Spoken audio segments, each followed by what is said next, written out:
Hey, how's it going? It's Brian from B's Music Shop. And today I'm sitting down with Jeff Leavitt of Tone Ranger Guitars. All the way from LA, he came out for Fretboard Summit. You've been driving to Philadelphia. You're on a world tour right now, basically, of the continental US. Is that a world tour? I would call it a world tour. I think a lot of bands call that a world tour. It's like, we're doing a world tour, and it's all of North America and like 2 dates in Europe, 1 in Japan. That's a world tour. That is a world tour. All over North America. So yeah, sure, I'm doing a world tour. You're driving around. You hit me up. We met last year at Woodwire Volts, and then we were at a vintage guitar show the Sunday after NAMM, and you were walking around with Sean of Edge of Breakup, and then we all went and got tacos, and we've gotten to know each other through that, and it's been pretty fun. You make super interesting stuff. You're very much an onion of a person. I've met a lot of people in the music industry, and you've thrown me so many left turns. I think you're a very fascinating person to me. So. Thank you. The biggest left turn is I think I'm pretty boring and dull. So to surprise people and then hit them with, oh, actually, I'm boring. I got to keep them on their toes. I just think when I was at Woodwire Volts and met a man dressed as a cowboy, I thought I kind of could figure that guy out. And then the more I found out things about you, I'm like, this dude is just very interesting. So you make Tone Ranger guitars. Yes. You make them in LA. You live in LA. I do. You build them in maybe one of the country's smallest high-end luthiery shops, from what you're telling me. Because you build this you live in LA. You're not in a industrial building. You build these in my 1-bedroom apartment, 1-car garage.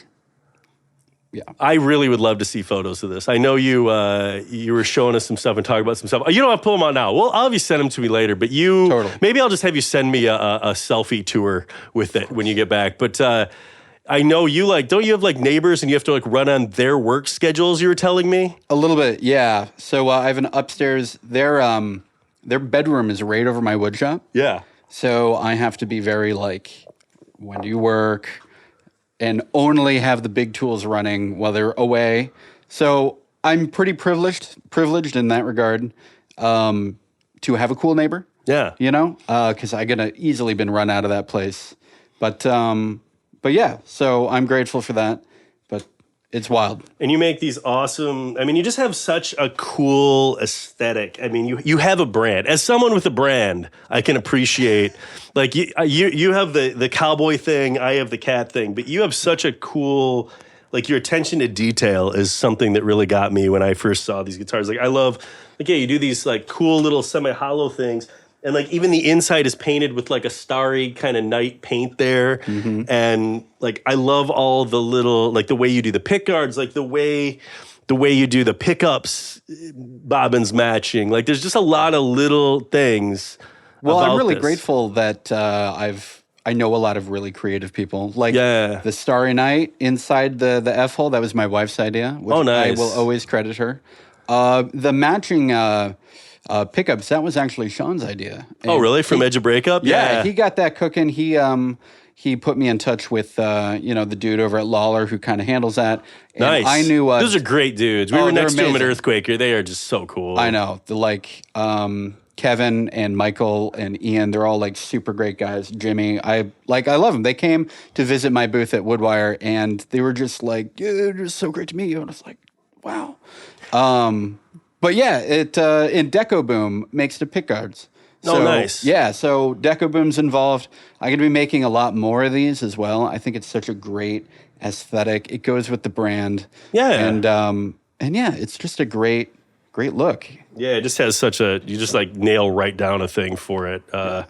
I do love your the volute here is really cool too. On the back of the headset, it's just such an old guitar thing, Right. So it's actually kind of easier to leave that in rather to get rid of it. Yeah. It's kind of a byproduct. Oh, it's a laziness thing. It kind of is. Yeah. It's not a flaw; it's a feature. Exactly. Exactly. But yeah, it feels cool though. Right. Yeah. The way I scoop the back of the headstock and shape the neck, there's left over a big hunk right there. I'm well, I'm just going to shape it into a volute. Nice. And it always comes out nice, and I dig it.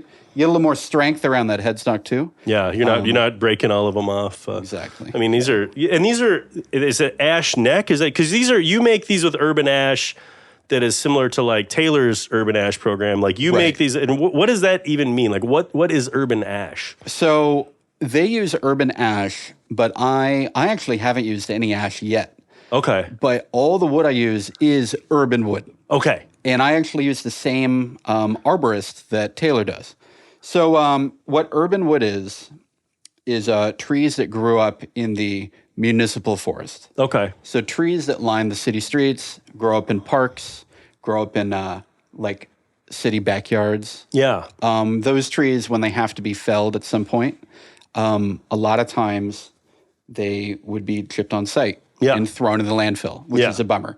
But arborists like Street Tree Revival and Angel City Lumber will get the contract. They'll come out, they'll fell the tree, they'll mill it, kiln dry it, and give it a second life as usable lumber. Yeah. So that's what all these guitars are made out of.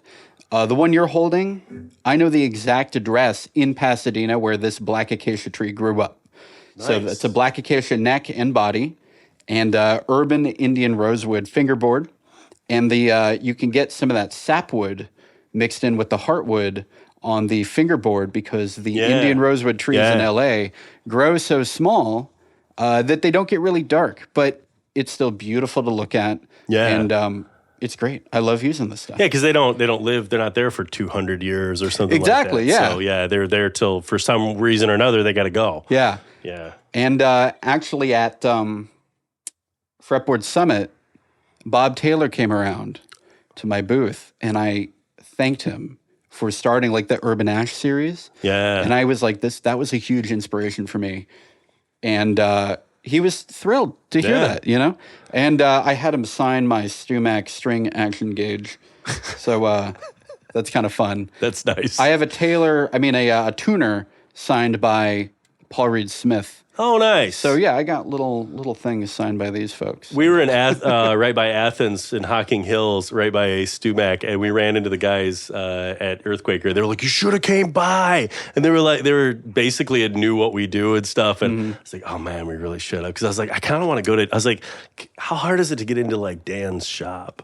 They're like incredibly easy. He loves to have people buy it. I'm like, I feel like I would impose, but I'm like, I would love to go to Dan's shop and just like hang out with him for an hour. Like that dude, watched so many videos of that guy and so many weird tricks through the last 20 years that like I picked up from him and just such an incredible, like, I mean, just when you do a Lutheran repair and stuff, like I also really loved Frank Ford. He's not with us anymore, but like that dude, like I used to read his blog and stuff all the time and learn so many things from guys like that. So it's weird when you're like, you're like, Bob Taylor or Paul Reed Smith, like you meet these people and you're like, they like some of the things they literally said, like, resonated and helped me in my day job for years, you know? And it's not just like, oh, this wood is good. It's like if you're ever on a repair bench, there's PVC tubes full of strings behind there. And I stole that from the Breedlove factory. I was there one time and I looked at that and I was like, oh my God.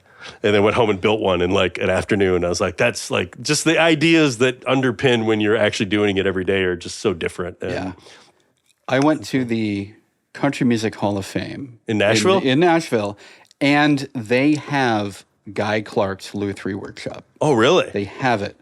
And it was amazing. It'd be like, there's an LMI box. There's literally a StewMac catalog. Yeah. There's like, I have that crap. They don't mail them to you anymore, but I used to get them a lot. After a while, I was like, I don't need this, man. Like, But But that was really...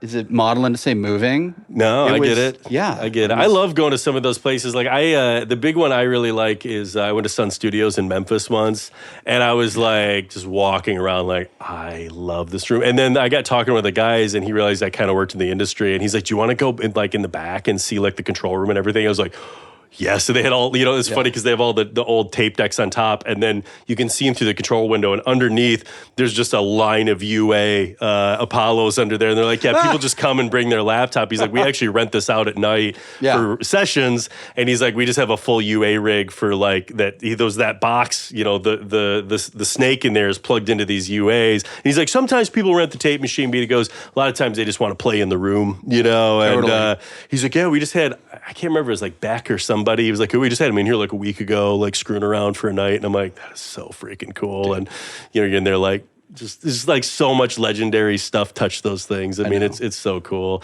Next time you come through Detroit, I know you're not going back through Detroit, but the Motown Museum, pretty incredible to go to too. Just like what a cool building that you just like you see that stuff and you're just so attached to history. You know? Yeah. Did they let you touch the Elvis mic? No, they had that in a case. Interesting. I think so. They had all the Elvis stuff is like in the building next door. They have like send you through the museum and then you come into the actual like recording studio. In the recording studio. When I was, I took a tour there, and at the end of the tour, it ends in the recording studio. Maybe they did. Now that they you put say an that. X on the spot where it was like he stood, and then they have the mic for people to like take photos with. They did. Hold it. Yeah. I thought that was so cool that the owner of the studio was like, this is a piece of history that people need to be able to connect to. Instead of like locking it away, you can connect with it, hold it in. It's really cool. I forgot about that because everyone was doing the mic, and then I think that was when I was talking to the guy and went back into the recordings into that little area back there, and I was like looking at the little bathroom and stuff, like, ooh, this is a secret bathroom, like. Yeah, it's so cool to be in those places. I love them. I love those kind of history stuff. And it's weird because like sometimes you go to like I've been to like the Rock and Roll Hall of Fame and stuff, and there's like some memorabilia, and sometimes that stuff doesn't quite trigger it for me. But like sometimes like Sun Studios just like walk around in that room and being like, I have heard the reverberation of this room my entire life. Maybe almost every day. Incredible just to think about that stuff and what it means. I know. But the other thing I did when I was in Memphis, big 180 from Sun, but after that, I went to the Lorraine Motel. And I'm only bringing it up because I feel like that the Lorraine Motel should be required visiting for like every American. And that's the place where MLK was assassinated. Oh, okay. That's a bummer. I was really looking for a heartwarming story there. I'm sorry. I was like, this is some kind of cool, like this is where like, Waylon Jennings punched some guy, is where they flipped the coin and Waylon Jennings lived and the Big Bopper died. That's what I was thinking we were going for, like some. Oh my God, man! So I said 180. I know, but I thought This is what you, Jeff. This is why I said you're an onion. This is why I say you. I mean, this is why it was one of those places where, like you can feel it. Yeah, and absolutely. It's a feeling that I think everyone should experience, and it's extremely important. Yeah, absolutely. Kind of, especially now more than ever. But so yeah. Anyway, and then guitars. Stax Records. Yeah, and then, but yeah, that was. It's probably a cut here. Probably. Nah, well, yeah, we're gonna leave it in. Cut that. Cut. Quote Always Sunny. Cut that. No, we'll leave it in. It's good. It's good. I mean, I think you're right. I mean, it is. There's so many more history. I mean, that's we're talking about Sun and Motown and the Country Music Hall of Fame, and those are fun ways to see those eras of history. And then it is good to be reminded. I think a lot that it's not all great, and there's a lot of history is a mixed bag of good and bad, and learning from it. You can't just polish it up and hope for the best. So it's you got to take the good and the bad and learn from the bad to make the future good. Absolutely. Well, let's talk back about guitars though, and less about political assassinations. But so I forget all the names of your guitars because I have the memory of a gnat. So you are playing the Rodeo Queen. Yes. And this has, what is that, Mastery Tremolo on it. What's the pickups in that? So we got Lawler Blondes here and a special Strat in the bridge. And I also got 7-way Strat sound. Okay, so that's giving you adds in the neck pickup or something? Is that what that does? Adds the bridge. Adds the bridge, okay. Any position, so you get all that. But it's a set neck and a Gibson scale length. Oh, nice. Yeah. So flip that around. I want to see the back again. That's so cool. There you go. So this is a California redwood body and red gum eucalyptus neck. Oh, man. And this is a California sycamore top, Indian rosewood fingerboard. Wow. All of it local to the LA surrounding counties. Nice. Even Indian rosewood grows? I guess I don't know where Indian rosewood grows. I think I just assumed it came from India, which sounds really ignorant now that I say it out loud. Well, like in LA, when a lot of people went there, they wanted to beautify it. Yeah. And they brought a lot of decorative trees. Okay. That became, invasive species. Yeah. And also, a lot of people would plant trees without fully knowing what those trees will do or need later in life. So the street that I grow up on has all these ficus trees. Yeah. That have now completely torn up the sidewalks. I think of those as in offices. Like they see a ficus in the corner of an office and it might be made out of plastic. Right, yeah. Yeah. But no, they grow into very, very big trees, powerful trees that tear up roads and sidewalks. Oh my God, yeah. So Santa Monica planted hundreds of them and then, decades later have a big problem. Crap, we got to get rid of these. Yeah. Right. And, but yeah, they... hey, at least they're planting trees. That's a good start. Exactly. We'll refine forward. Right. Could be worse. Yeah. Oh, yeah. But they could have had plastic ficuses everywhere. That wouldn't have been as fun. Yeah, it's definitely not. They'd still be there, though, for 1,000 years. Reminds me of that terrible movie, The Happening. What was that? Was that... This is another depressing thing, isn't it? No. Well, the movie, it's depressing that the movie came out and it was so bad. Okay. So I guess that's the really only bummer thing. But it was like all the trees were like having people like kill themselves. Oh, yeah. And then that's why I think I saw like 8 seconds of that movie and I was like, I don't want to watch this movie. It's just going to make me sad. But there's this one scene where Marky Mark's in this office and he sees a ficus or some Mark office Wahlberg, plant. who you only refer to as Marky Mark because he was in the Funky Bunch. Go on. There's some people that like I'm not going to give them the name that they want to like try and run away from. Like it's Ladies Love Cool James. Sorry, that's you assume that name. Is that what it is? Yes. Is that what LL Cool J's? Yeah. Oh my God. I know. See, this is why. Again, this is why every time I talk to him, I'm like, man, Mark. Middle name is Mark. We're saying Marky Mark. Jeff, always you throw me for such loops, man. Yeah. The biggest loop that you threw me for, I have to say that we still talk about, is when we decided to go to that Mexican restaurant and you were like, you guys want to ride with me? And we're like, yeah. And we're walking out to the parking lot with you and Sean and Christy and I'm expecting to ride in the world's biggest Silverado in LA. And you have a Prius compact that is bright orange. And I had almost the same car for a long time. So I that's a great car. I love that car. I love it. But I was full on ready to ride in a Silverado just from looking at you. And, it was the hat. It was the hat. I was like, we're riding in a truck. I'm working on getting steer horns for the Prius. Oh. But we saw some yesterday. I almost bought. I wish I had now because they'd be going home with you. Oh, yeah. But anyway, just to cap off the Marky Mark story. Yes. Back to LL Cool J and Marky Mark. Exactly. He sees the plant in the office and he gets kind of spooked. Yeah. And then he's like, and then it was plastic. And he's anyway. Yeah. See, that wasn't really worth going back That was to. a payoff. I'm glad we circled back to the happening. There was probably going to be one person who was like, how come they do? Yeah. Like they're on Wikipedia being like, what happened to Marky Mark? I gotta know. Yeah. So anyways, these trees have not done any of that. No. They were just cool sitting there. Yes. This is trees. Eucalyptus, redwood. I'm trying to just, the top was sycamore and Indian rosewood. I do have somewhat of a memory. And mastery tremolo, Lawler pickups. Yep. Very cool. Very cool. I love when someone takes because it's like the Strat archetype. You totally screwed it. Change the scale length. Put like a Jazzmaster Mastery tremolo on it. I mean, like that is just like you have combined like 4 guitars there. Yeah. Yeah. The a Strat was my very first guitar. Yeah. And I always felt like the Strat is like the queen of guitars. Yeah. So it's the Rodeo Queen. Yeah, that's good. That's very good. And so this one is called the Desert Star. I love this. This is one that's staying with us. Mm-hmm. So, but this has the same sort of thing where it's a Gibson scale length, it's set neck.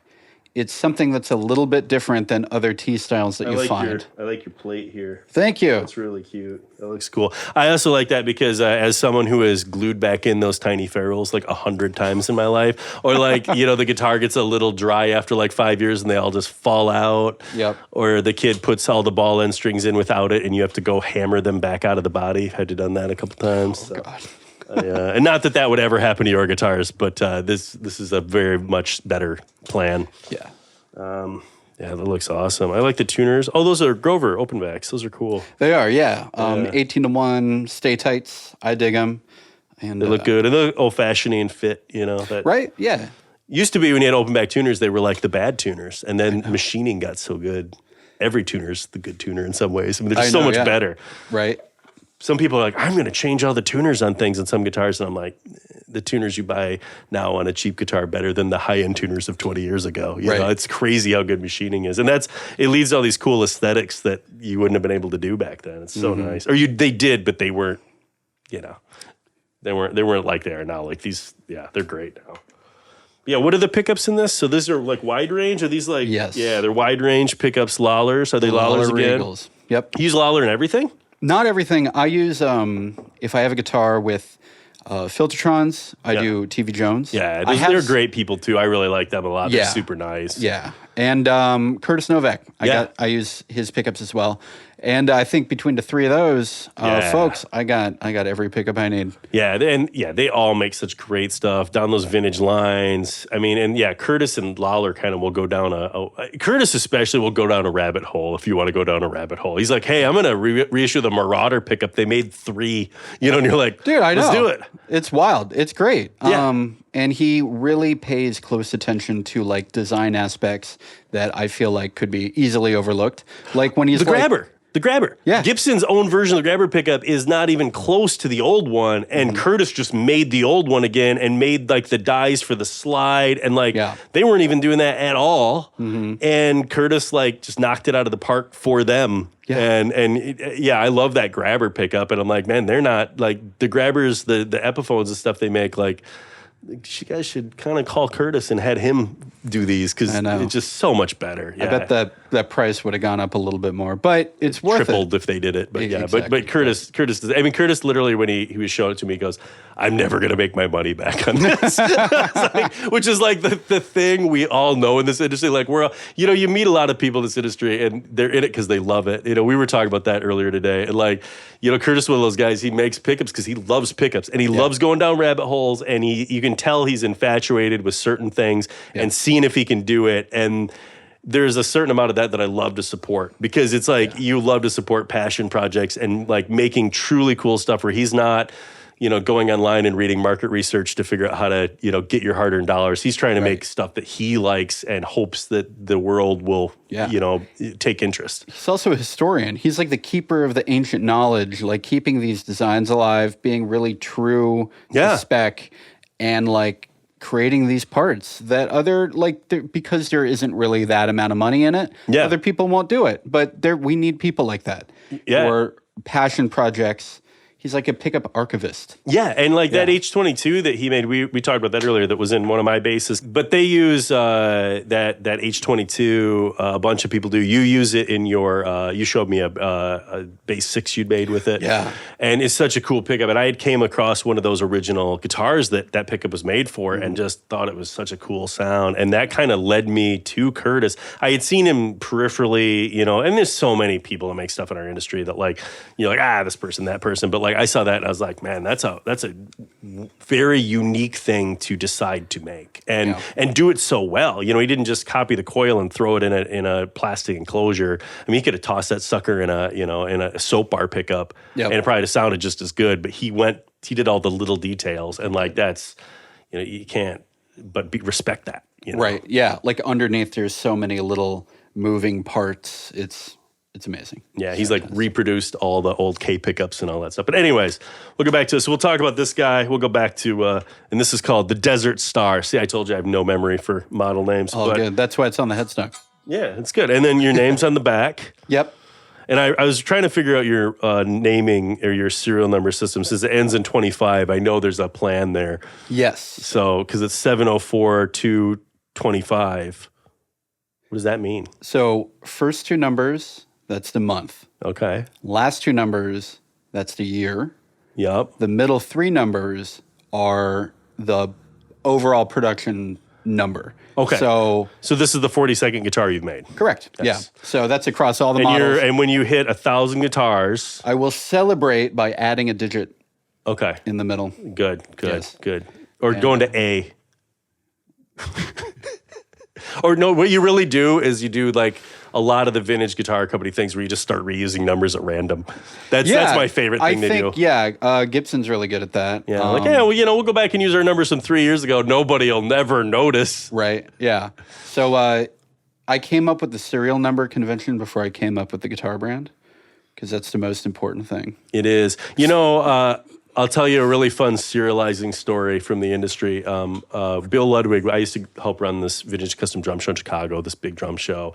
And the guy who used to own these buildings helped write Bill's autobiography with him. Mm-hmm. And there was a time when Bill was signing autographs and someone came up to him and they go, "What? I have these drums from the 60s and the serial numbers are hundreds apart."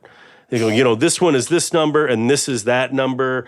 And, why were they not like 4 drums, 1, 2, 3, 4, the same serial number? Yeah. And he goes, "We didn't think anyone would ever give a crap." And he's like, "We didn't think anyone would care." He goes, "I brought those things in 55-gallon drums and the U.S. government made me serialize them. So for accounting purposes." Yeah. And he goes, "So we rolled the drum in at the end of the line and they grabbed him out of the bin. And when they went out the door, we wrote down the numbers quick." And he goes, "We didn't think anyone would ever care."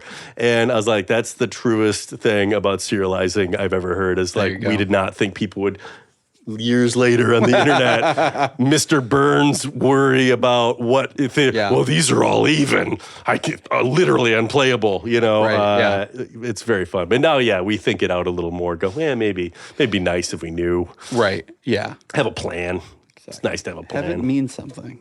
Yeah. But so this thing, I love the pick guard in it. I'm gonna play with my fingers for a second, but. What's your width in your neck? You have a pretty big neck.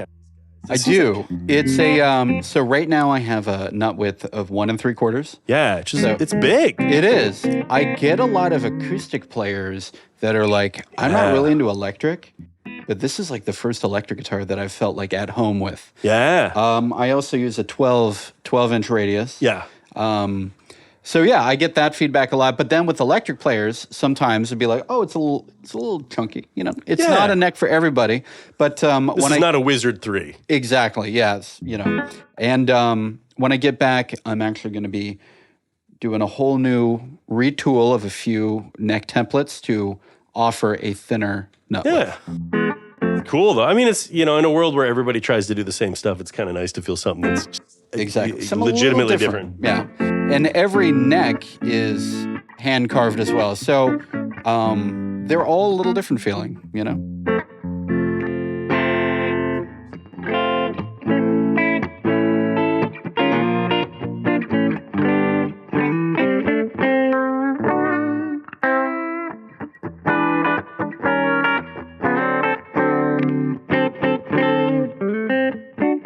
It does have a very acoustic-y quality to it.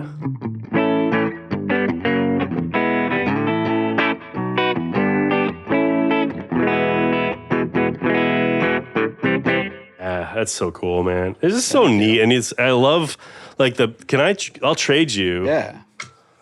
I probably should trade you for this while you were talking about it, but it's this one just feels like a little bit smaller almost too, because you pick up a Strat, you're used to feeling like it's going to be like, I feel like the nut should be right here, Right.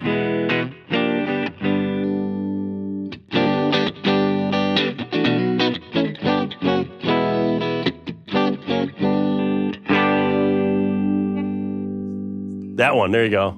So that gives me all.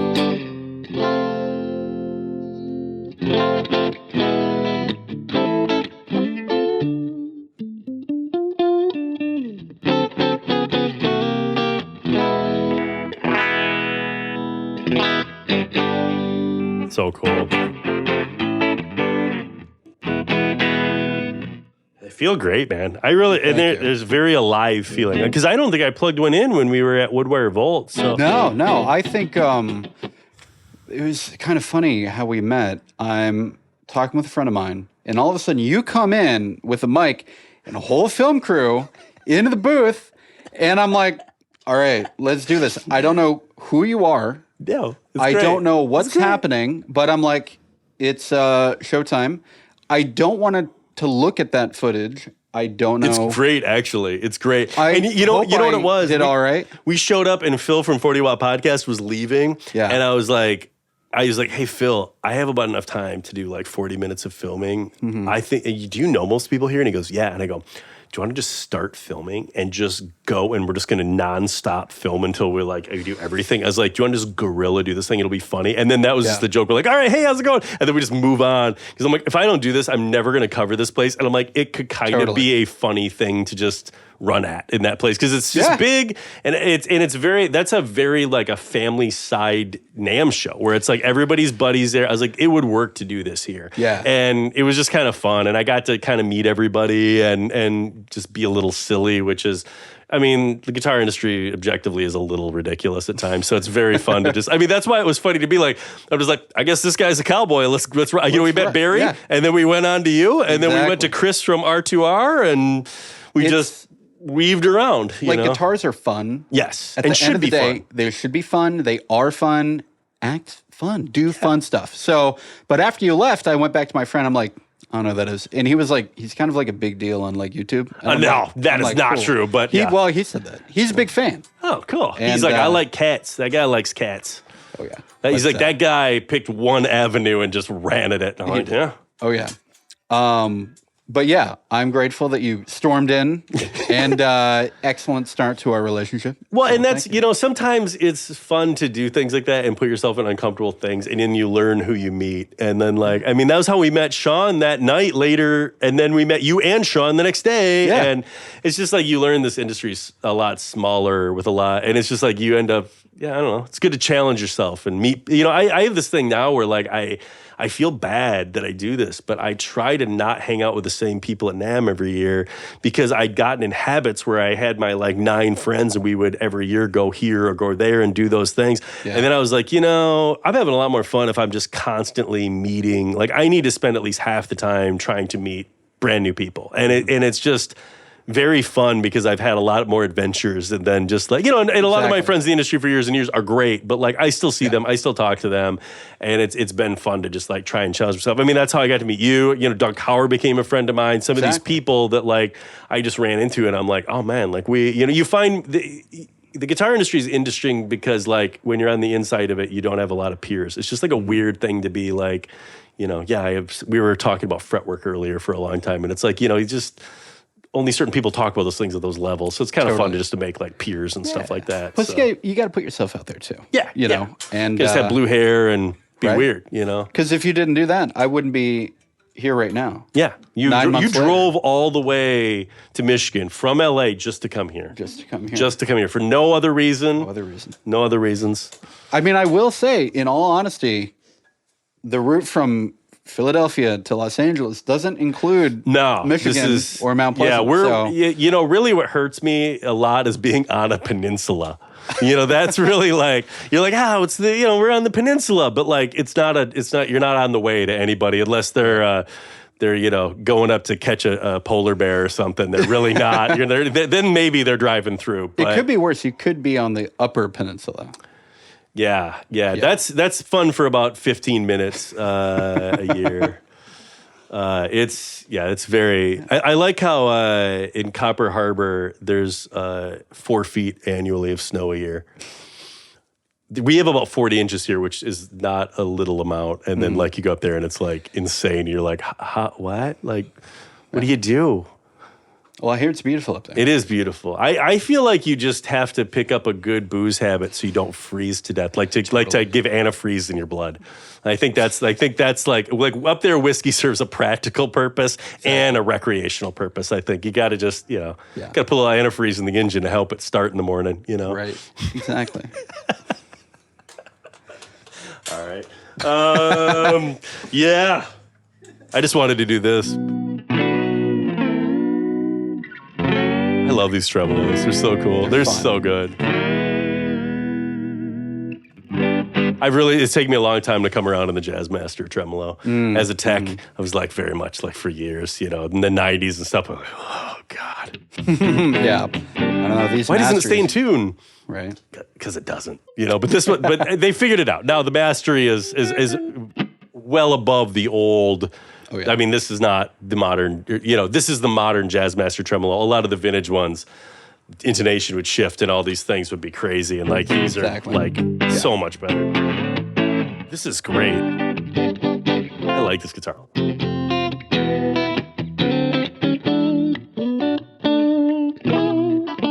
It feels so like light and springy, which is weird to me because like when I think of a Strat, I really think of that channel being hollow and the springs attached and all that sort of stuff as part of like the Strat sort of feel. And putting the Jazzmaster tremolo, it still has a little bit of that, but it's different. But it still has that springiness. It's cool. So I think that's always like a big part of the Strat is like how like empty it is. Like people don't think about that, but there's a lot of routes in a Strat. There are, yeah. It's basically a circle with things in it. And this I know it's solid from looking at it, and it still has that feel, and like it still has the better characteristics in it. And it's not like ice picky. Like it's very like firm sounding. There are people that say that a lot of the Strat tone sometimes comes from the pickups being mounted to the pick guard. Yes. As opposed to being direct mounted. So I was a little worried about that when I decided to do some direct mounting. I expected this to sound totally different than it does to me. Yeah, but hey, to me, it sounds like a Strat. It does, and it has a nice quality to it. It still has that springiness and that pokiness, but it's like smooth and like... Yeah, it's not very thin. Sometimes Strats can sound a little thin. Yeah. I know my very first Strat sounded not very good. Yeah. It's thin, and, I swapped out every single part on that guitar except for the body at this point. I've kept the original neck, but yeah, I don't know. I love Strats. That's fun, yeah. This is a cool guitar. I like this a lot. Thank you. Weird to play a Strat 2 as 3-3. That's interesting. Like, that's its own, But it fits. I mean, this guitar fits all the way. I mean, because I think the scale length, too, in your brain, like, it's just a little shorter, and that 3-3 works with it. It feels good. Right. I think I'm kind of used to seeing this headstock now. Yeah. But I know to a lot of people, they're probably looking at it and being like, it's a 3-3 on like a Tele or a Strat, like, huh? It fits. I think it fits with your aesthetic, though. I think if you just put a generic 3-3 on it, it would not work. But I think when you tie in the pick guard and all the other little parts, and I love your well, I guess it's paint. I was going to say inlay, but yeah, that's like, God, that's so... It's silk screened. Yeah, you do such a nice job with it. And like even that, like it feels like an homage to like the 50s era of like they did those sorts of things. And right. God, the detail on that's so good. I like the paint and the little cactuses. Thank you. I guess I haven't looked at it that close until just now. I drew that. I'm not much of an artist at all. My father's a painter. He's tried to teach me. I just don't have the hand for it. But, this is... That's my masterpiece, I suppose. It looks great. I mean, it fits. It very much looks like something you could see on like a Roy Rogers like K in the 50s. Like it definitely like having had those guitars in my hands or things in that vein. Like it reminds me a lot of that stuff, and it's a good homage to that era of stuff. And I dig that about it. Like it, and that's why I think it works. I think that's why the 3-3 works, because that's what those headstocks look like, and it's it's super cool. You say you're not an artist, but you're a pretty talented photographer, we learned, because I don't remember how we figured out you were a photographer. If you gave us like a website or something, or we clicked somewhere after we met you, because my partner's a photographer, and then we found out you were a photographer. Maybe you added me on Instagram or something, and we clicked something and found that you have like beautiful photography though. Like you're like, I'm not an artist, but you have an eye. Clearly you have an eye, but you have an eye for a lot of stuff. I mean, again, you're an onion. On my guitar website, I've basically scrubbed all the photography. Like, I don't have an Instagram or anything like that. I don't do gallery shows or anything anymore. But on my guitar website, I think it's still there at the very bottom. There's like, past me from another life did all the photography of this website. And there's like a link on there that will go to my old photography website that I haven't had the heart to like shut down yet. It was really impressive. We went to it and we were like, oh my God, like this dude has like a whole other thing he's good at. It's cool. It's cool, because you see people, people say they're a photographer, and then you look at some people like, oh, you're like a photographer. Like you are an artist photographer, and it's really cool to see. So, I appreciate that. Awesome, man. Well, hey. Oh, go ahead. What were you saying? Well, I was going to say that like the way I approached photography was very similar to how I approached like guitar repair. Yeah. I love darkroom printing. I love all the gear and the tools and the procedures. It's a lot of fun. And the details. Like you Yeah. strike me as a very much a detail guy, like little pieces. I mean, just even like the way like all the gold dressing is on like that guitar to me. Like it just, you can just tell you like think every piece through. And that's like something that's really great to see. And you don't see it in everything, you know?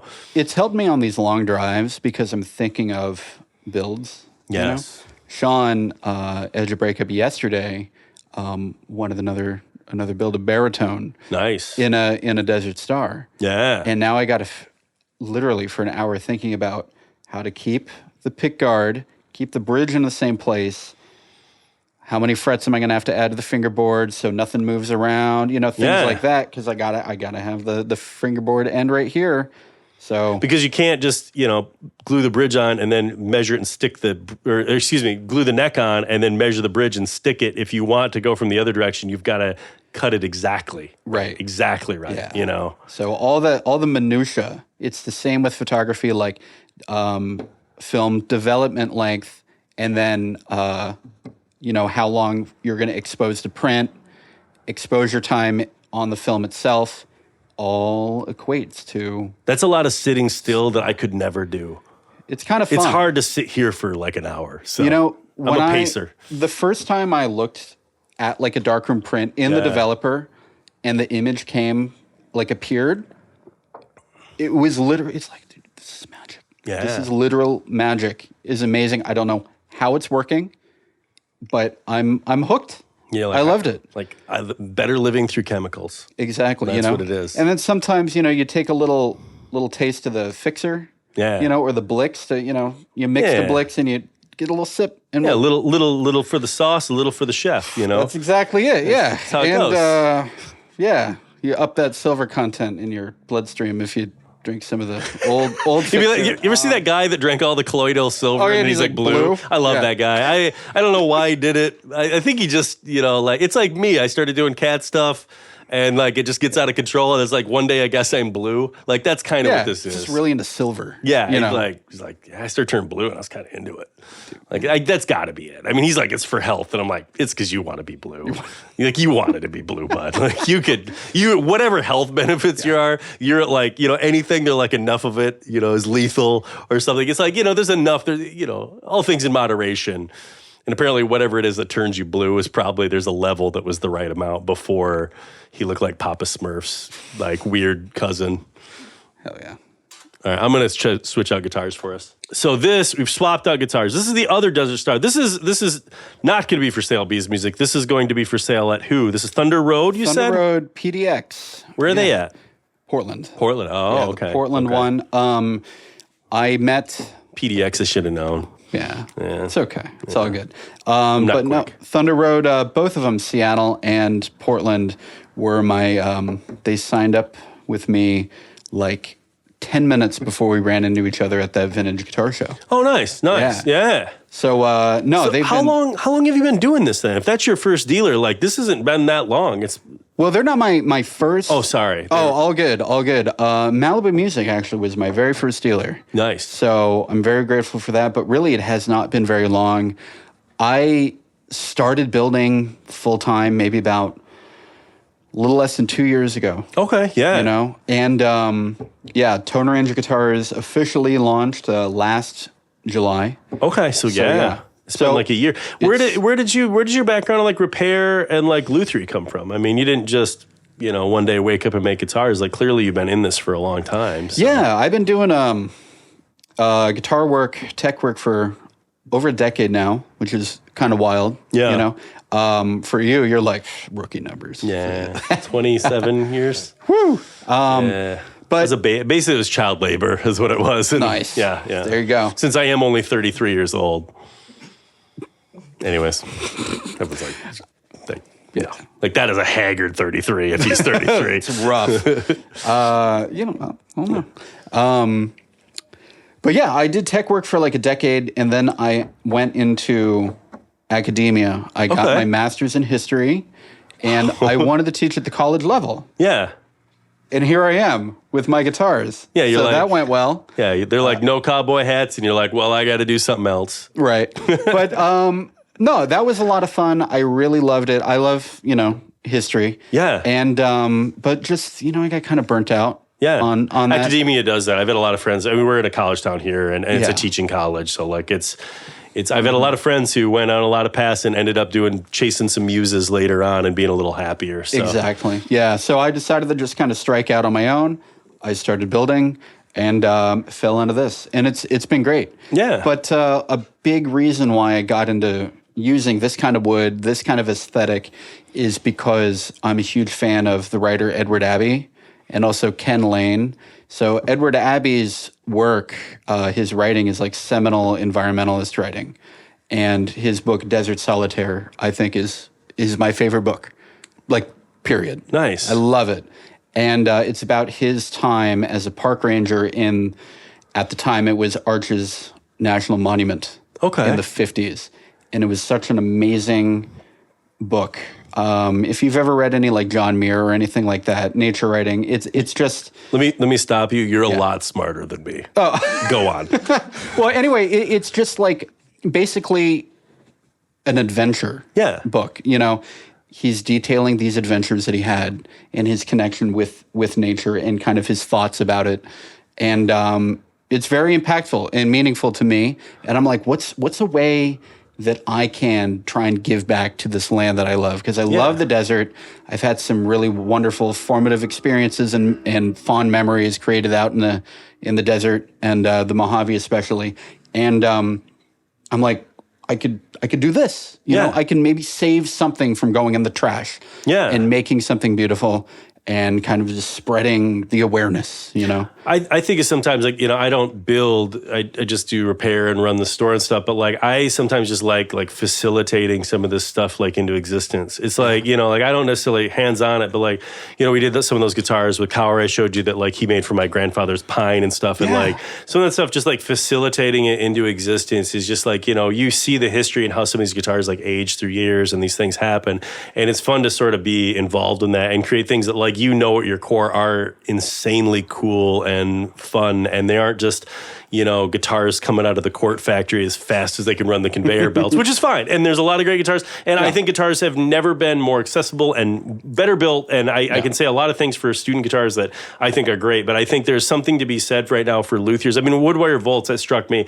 You meet so many passionate people, and they have like a plan and a reason, and they're facilitating like incredible things. I mean, I can't remember his name now, and it's gonna. He was in the center, and he made pick guards from scraps of old fabric he had collected, like vintage fabric, and like lacquered them. And I was just like, this is so Bruce like, guitars. Bruce, it was so cool. And I was just like, this is one of those things I'd never thought of. And I was just like, and it was just like, that's a passion project. Like he could have just had somebody print that on the back of a piece of urethane, and he could have made that cheaper. And he didn't. He found cool stuff and like rescued it. And I think some of those things like really, they stick with me. Or like Built made those guitars from that, they had a couple of a remodel, and a beam had to come out, and they just turned that beam into guitars and sold 10 of them that were made from the Built factory building. And like, here you go. This is the wood that was in our, in our attic.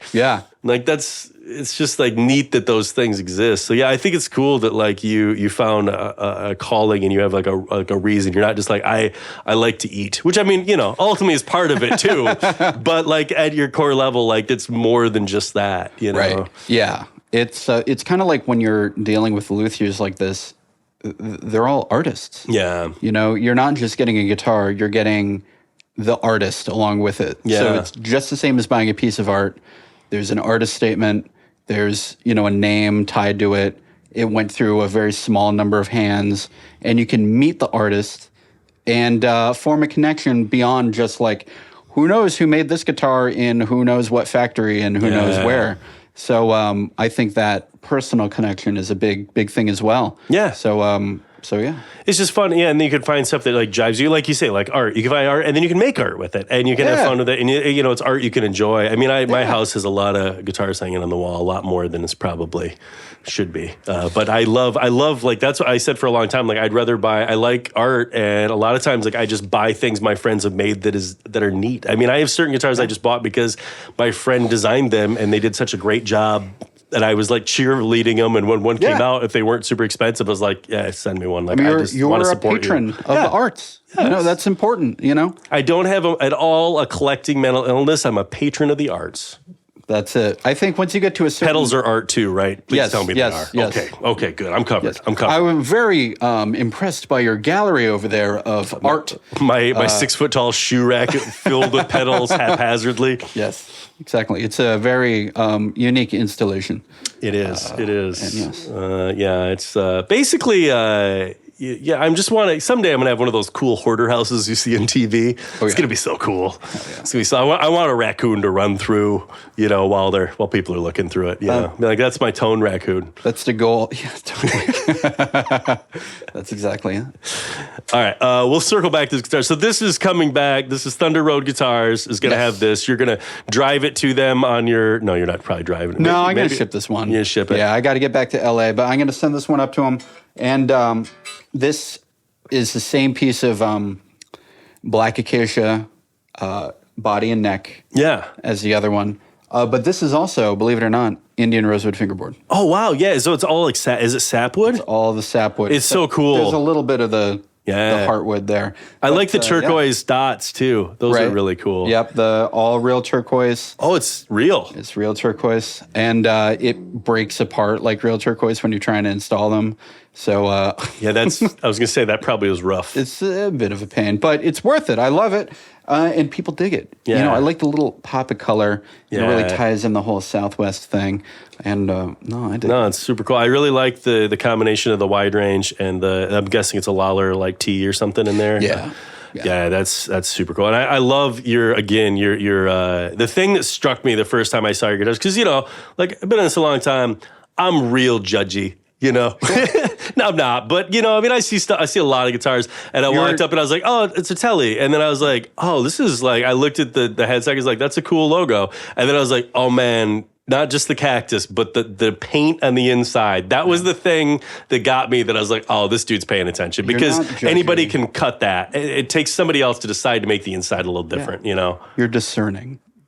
Not judging. Just, you know, you see a lot of the same ideas over and over again, I'd say, through the years. Or you see, like, you know, you go to the NAMM show and you see a lot of times people who have solved the same problem 5 years apart, and they're here to, like, announce that they're here to lose money, you know, like, I've seen some of the same ideas go over. I mean, so like, not to I love my friends at Boss, and one of the guys from Boss, actually, his dad used to be the trombone professor. He's like one of the heads of sales. Used to be his dad was the trombone professor here. Boss, we love Boss. We do a ton of Boss. I saw that pedal that came out that had you could buy more. Did you see that, the PD I've something? Heard of this. Yeah. So they showed me that before it came out, and I didn't want to go. You remember Digitech did this exact same thing like 10 years ago, and everyone got really mad. And because Digitech made the same thing with microtransactions, and you could buy the pedals, because this one gives you 16. That one came with like 3, and then you buy the pedals. And it's like, sometimes there's some history lessons in the guitar industry of like, you know, this kind of upset a lot of people last time somebody tried this. And I want to be like, then I just decided to go, yeah, this thing's come out in 2 weeks. No matter what I say, I'll just let it go and go, you know, we'll see. Maybe, you know, I've been wrong. There's been things where they just were before their time. You know, that was what it was. You might have said, if you said something, he would have been like, and then like called and then would have like Boss-san in Japan and been like, did you know that Digitech did this? No, and then they would have shut it down. No, they would not have. They don't even. Boss from all this embarrassment. No, they're doing great. They got a big face. A little egg in a corner isn't going to hurt them one bit. Then they make a lot of incredible products. Let's be honest. Boss is Boss. The Boss is Boss. Then they got. I love the katanas so much. I have like a weird love affair with katanas that like people are like, what's one of your favorite amps the last like 10 years? I'm like, I kind of love the katana. They're like, I'm like, it's so embarrassing to say, but it's pretty fun amp, and it's I have a lot of very cool sought after amps, but it's objectively just a fun machine, a little fun machine, and they're light and loud, and I like my little katana sometimes. There you go. Sometimes I don't want to take out all that stuff. I get it. Yeah, I gotta. Yeah. I don't have a problem at all. No. Amps are art too, right? Or amps art. I thought these were paintings. They're paintings. I thought they were sculptures. I thought they were. I just like sparkle grill cloth. Yeah. If you can't tell, basically, I have the collectability of a crow. Totally. Yeah. So shiny bauble. Shiny grill cloth. I'm in. So yeah, let's talk about this one. This is cool. So this is totally different. What is this? This is the high horse. The high horse. So I've noticed that offset players sometimes are a little proud of being offset players. Comfy. And I wanted to give offset players the high horse to ride in on, This is my favorite one so far. I really thought the Telly was my favorite one. I liked them all. This just feels so comfy. Like it just sits right in. Here you go. Yeah, this one's got the arm contour. It's got the tummy cut. Yeah. And but this neck. I need that as I age. I need that. There you go. This neck I think is one of the biggest ones I've made, and I was kind of thinking I wouldn't be surprised if some people didn't really care for that. But I always felt that there's an ass for every seat. There's your seat. Oh yeah. Now that little rotary that you on one of the tones. Oh, what's that? So that will add in a lower value capacitor as just like a fixed tone setting. Like the old broadcasters. Yeah. Where they had the tone knob was on, in the middle it was like a was it a preset? And then yeah, exactly. And then one setting was like a super bass setting. Is it that way? So when you roll it all the way, it's out, just kind of like if you turn in the same direction as all the other ones. So so then the tone knob down here doesn't. So you have a master one there, okay. And then the other one's also a master, but at two other different. It was a little fun thing I was kind of messing with. I don't really do it a whole lot. I do it on some of my guitars, but yeah, it's cool. Kind of gives it a little bit of that honky kind of tone to it. Get some of that mid-range in there.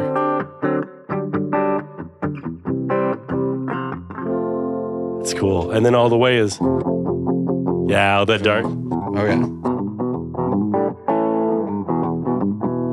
It's cool.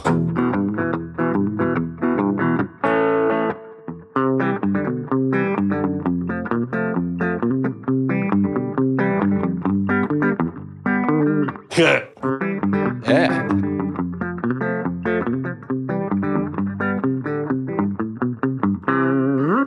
There you go. Oh, wow. To be honest, I don't know what my deal is either. That's, yeah. What pickups are these? Lawlers also. Lawlers? It seems like I brought Lawler. You brought everything Lawler. Lot of Lawler. Cool. That sounds awesome. But these are the 63 Jazzmaster pickups. Yeah, these are cool sounding. Pretty sure I got that date right. 63. So good.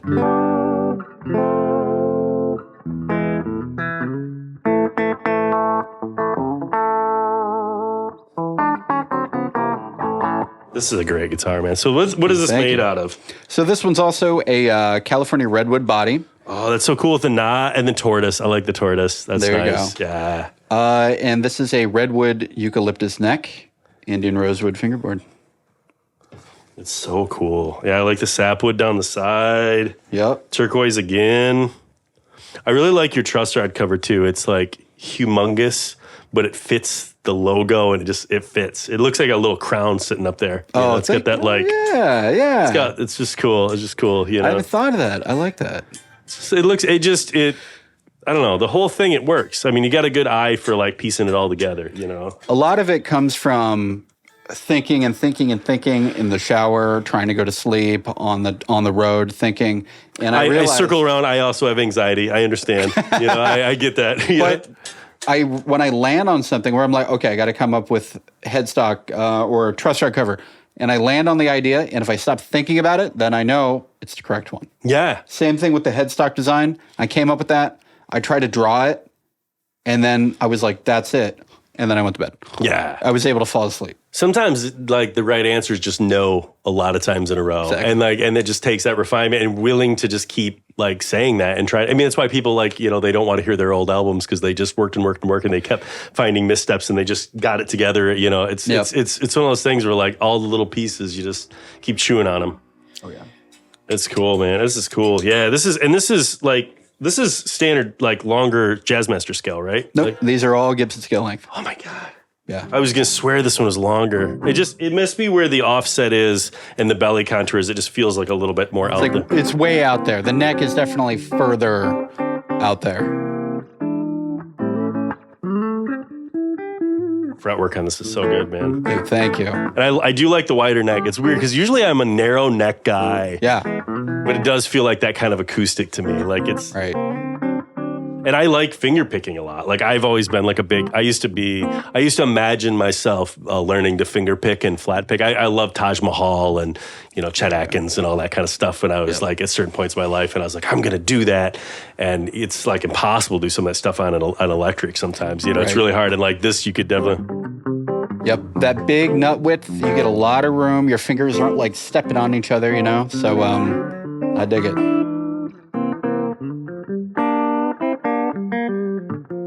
So cool. Do you want to play that one? Yeah, I'm not. You haven't played it all. I know. I did that on on purpose. Play. I did,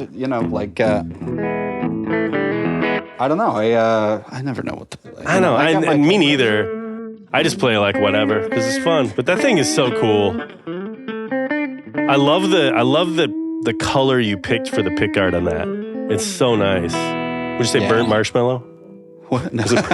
Exactly, yeah. Antigua. Burnt marshmallows, Antigua erasure. I don't know what that means, but it's provocative. It is. I know, yeah. I could put that out there, and then, like, people may quote me on that. I don't even know. I got to be honest, I'm not even following what you mean by that. Neither am I. I just came up with this phrase. It's like, oh, this may, maybe buzzy. Maybe this will give me some buzz. Yeah. Some like controversial hot take. But also when you look at burnt marshmallow and Antigua, they're not at all similar. But I'm still going to say it anyway.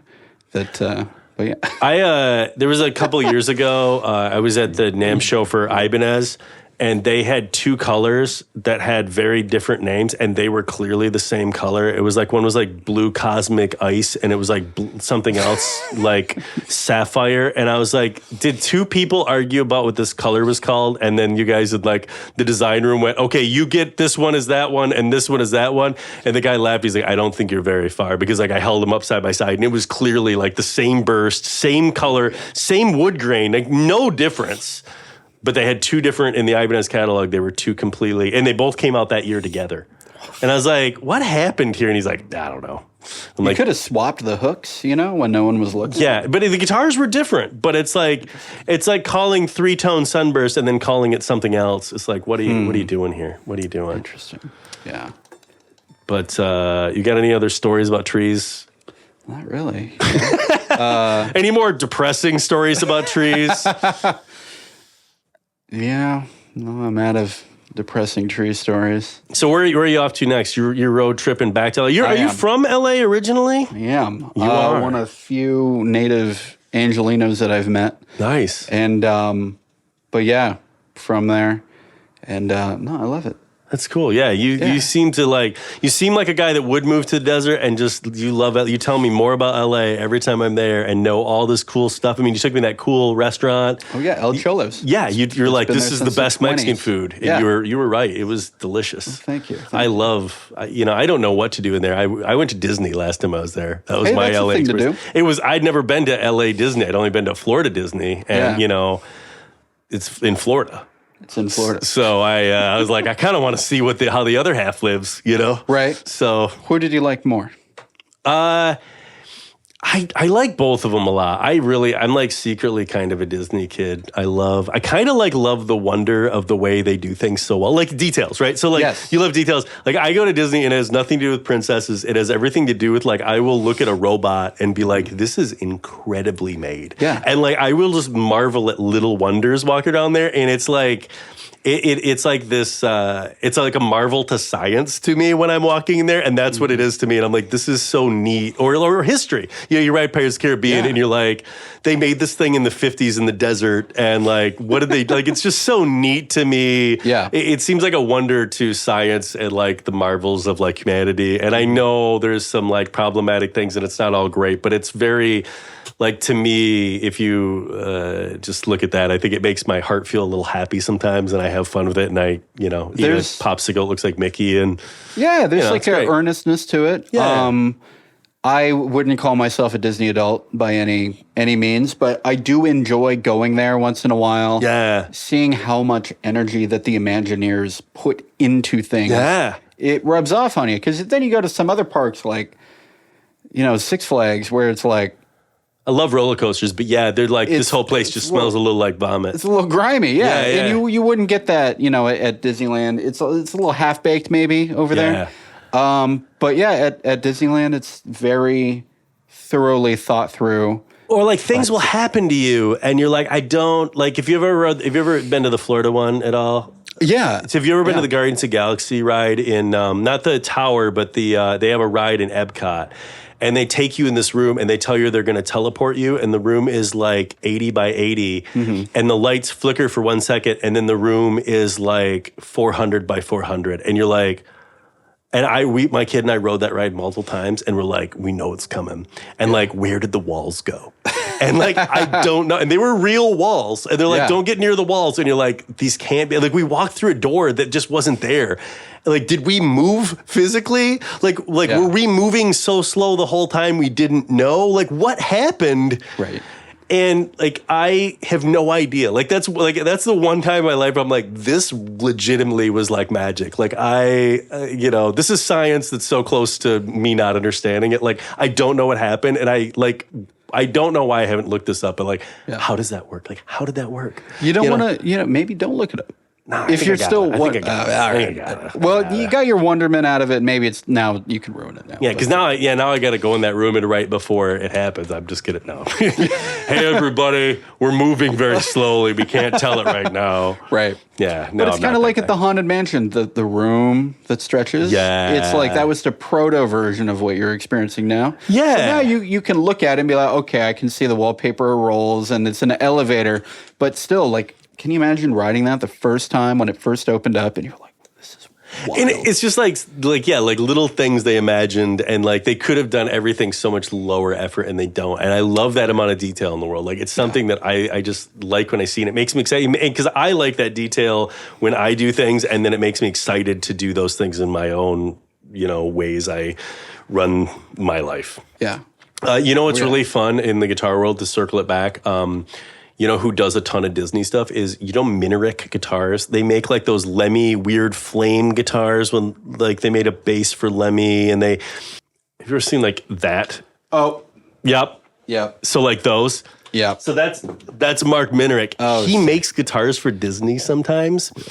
And he has this one he made that was like the Haunted Mansion, and because like one of his like friends is like works at like the Disney, and they sell them in like the Disney gift shop. Sometimes he makes these guitars, and he has this one that has like hidden Mickeys, and it's the Haunted Mansion, and it's always a damn, and it is one of like my favorite guitars there. And it's like, I think that people look at Minerick from like a distance, like, that guitar company's not for me. Like, it's just like the quick judgment thing. You're like, I'll go look at like, but you go in there and you talk to him about that guitar, and you're like, this dude like is like super smart and just thought of all these, like, he has like black light, like Mickey's face like turns to like a skeleton and shit. It's so cool. And you're like, I love this guitar, actually. I've seen some of those in person, and the detail, it's like he knows he's getting into a giant quagmire, and instead of reducing the feature set, he does the whole thing. That ivory binding, or like the pearl binding, will go through all the flames. He didn't have to do that, but he did it, and they look great. It's like it's not for everybody, but like what he does, you're like, he is like thinking about a lot of stuff at a level that like is impressive. Like he could do a lot lower effort, crazy shaped guitars and move on, and he's not doing that. He's doing something totally different, you know. He's very fun. If you ever get a chance to meet him, I really recommend it. He's an onion too. But anyways, all right, I'm gonna let you get out of here because you're gonna drive to. Dude, I'm in Des Moines. You're in Des Moines, Iowa tonight. So you got a lot of corn. A lot of corn to get through. To get through, yeah. Oh yeah, it's just like in Interstellar, you know, driving through the corn. Yeah, that's what the freeways are like. Oh, I've driven through Iowa. Yeah. Yeah. I usually just drive through Iowa until I start to fall asleep, and then that's when I'm like, all right, next stop. That's it. Yeah. Well, thank you very much for having me. Thank you so much. It was great. Thank you for storming into my barn at Woodwire and Volts. And thank you for storming into my barn today. Yeah. And getting to touch all our weird stuff here. So, you know, I'm all about touching the weird stuff. And you're just disappointed there was no cat. Yeah, I was really expecting that. In Philadelphia, there was one day where nearly every store had a cat. Just like bookstores, antique stores. There was a architectural salvage store. There was a cat. My cats hate it here. I brought them in to work with me for a day. They hate it, and I'm like, I'm not. Yeah, I get it, bud. I get it, bud. I'm not putting you to work. Yeah, you can stay home and eat the fruits of the guitar market. But have they seen the pinball machine? They wouldn't like that. They wouldn't like that. They really just kind of like side eye my drum kit all the time already. So, I don't play it that much just for them, There you go. All right, man. Well, thanks for coming by. Hey, we're gonna have these for sale at Bees. I think we're gonna figure that out next. Not that one. That's Thunder Road. We'll make a reel with this. We're gonna be like, Thunder Road, buy this from Thunder Road. Buy it. Yeah. Buy it. Buy it. Bye. All right, Jeff. Thanks so much. Yes, of course. Thank you so much for watching. See ya.